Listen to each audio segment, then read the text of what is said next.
Shankar Ghosh reported the story for his Calcutta newspaper. The Muslims were not keen to come to him, were not keen to listen to him. And before Gandhiji went on his morning trip from one village to another, they used to defy the path, spread thorns, bones, etc. on his road. An advance party had to be sent because he was in Noakhali, he was not wearing any shoes. He was walking barefoot. Gandhi had always opposed constitutional concessions to Muslims. For many of them, he represented Hindu supremacy. Mr. Gandhi did not appeal to the Muslims, He failed to win the hearts and minds of the Muslims of India, The way he used to talk about politics and his language, it was foreign. It did not appeal to Muslims at all, But he used to be practically, naked. He used to have one arm on the shoulder of one girl, and he should have another arm on the shoulder of another. And the Hindus thought he was a saint, Gandhi's dream of a united India seemed to be collapsing.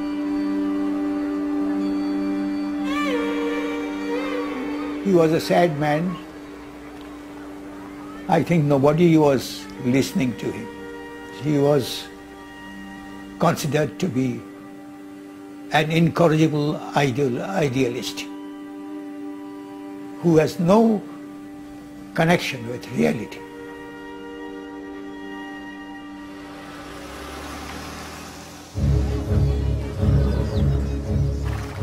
In February 1947, the British government made a dramatic declaration. They would definitely leave India by June 1948. But there was still no agreement on how to give India to the Indians. With chaos spreading, they decided on a radical solution: to appoint a new viceroy. The scene is Northolt Airfield. The occasion, the departure of Lord Mountbatten of Burma, who was leaving for India with his wife.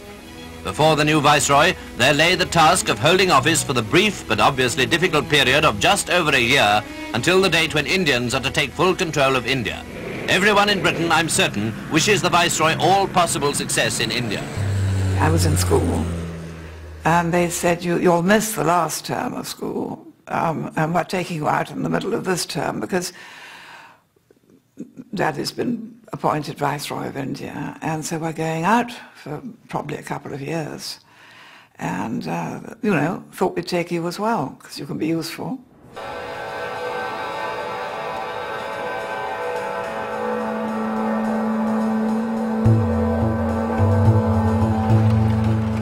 In March 1947, Mountbatten arrived in India.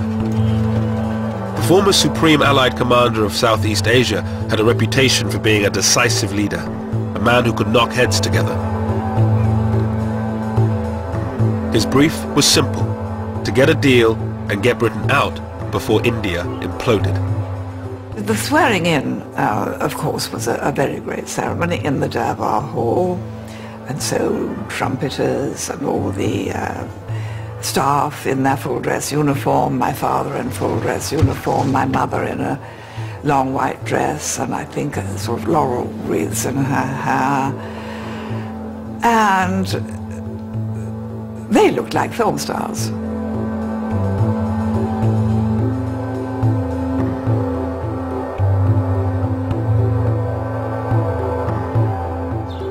The Viceroy, his wife Edwina the Vicereine, and their daughter Pamela moved into Viceroy's house in New Delhi with its staff of 5,000. In Viceroy's house, there were indoor gardeners. Now, the indoor gardeners just arranged the flowers in the vases and changed the water. And there were 25 of them as indoor gardeners. There was one man who spent his entire time with a seal that bore the British crown, stamping the butter pads. And there was another unfortunate man known as the chicken plucker, who did nothing else. So the scale was so amazing. Narendra Singh Sarila was to become Mountbatten's aide-de-camp, his personal assistant. Among other things, his job was to assist on tiger hunts. Lord Mountbatten was a very articulate man, and he used to plan ahead what he's going to do. And he used to carry it through ruthlessly. Despite the formalities of life at Viceroy's house, Mountbatten seemed like a new breed of Viceroy. First of all, his background helped him, because everybody knew that he was cousin of the king. But still, he acted without any airs. And I think that impressed Indians, because other viceroys kept, their sort of upper lip and that sort of thing. And I think that helped to impress people. Well, the first thing that was different with my father and mother was that when they were entertaining, I mean, they were in India, they invited Indians, which had never happened before. I mean, yes, of course, Indian princes were entertained, but the ordinary Indian ministers and lawyers and doctors or whoever had never been invited, so that was quite a new thing. On the personal level, Dickie was a very charming, very handsome, very lovable person who met one very informally, and when one was very young and rather nervous in front of important people, he could put one at one's ease. He was awfully sweet.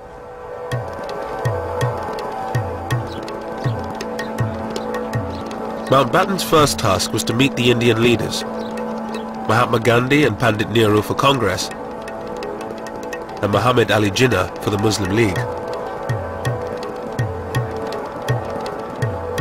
He hoped his more informal style would give him greater success than his stuffier predecessors. They sat away from the desks in armchairs and were offered refreshments of some kind, and he would say, well, now, before you put me in the picture politically and in the state of India, do tell me a bit about yourself. It was a technique that worked with Nehru. The two would become lifelong friends, but it totally failed with Jinnah. He came out of the meeting afterwards and said to his aides, my goodness, he was cold, cold as ice.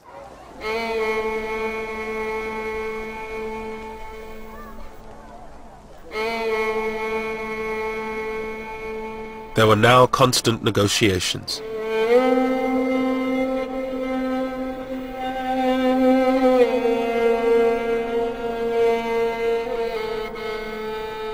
As a divided India became a real possibility, the political tensions at the centre filtered down to the local level.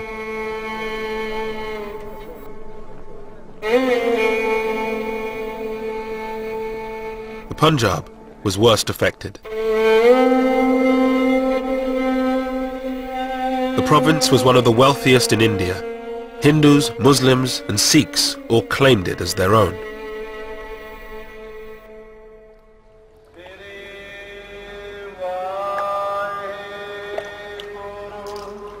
The Punjab was home to most of India's 6 million Sikhs, the location of their most holy site, the Golden Temple.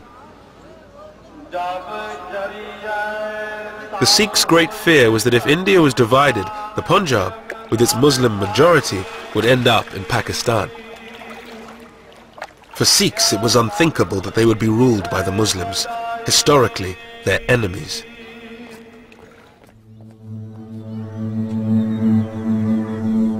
In many villages of the Punjab, communal harmony began to break down.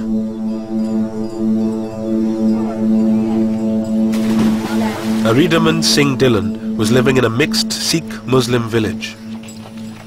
I had Muslim friends and we used to play together. And there was nobody from our families put any obstacles between us. But when the strife began, then I was prohibited from going out with my Muslim friends.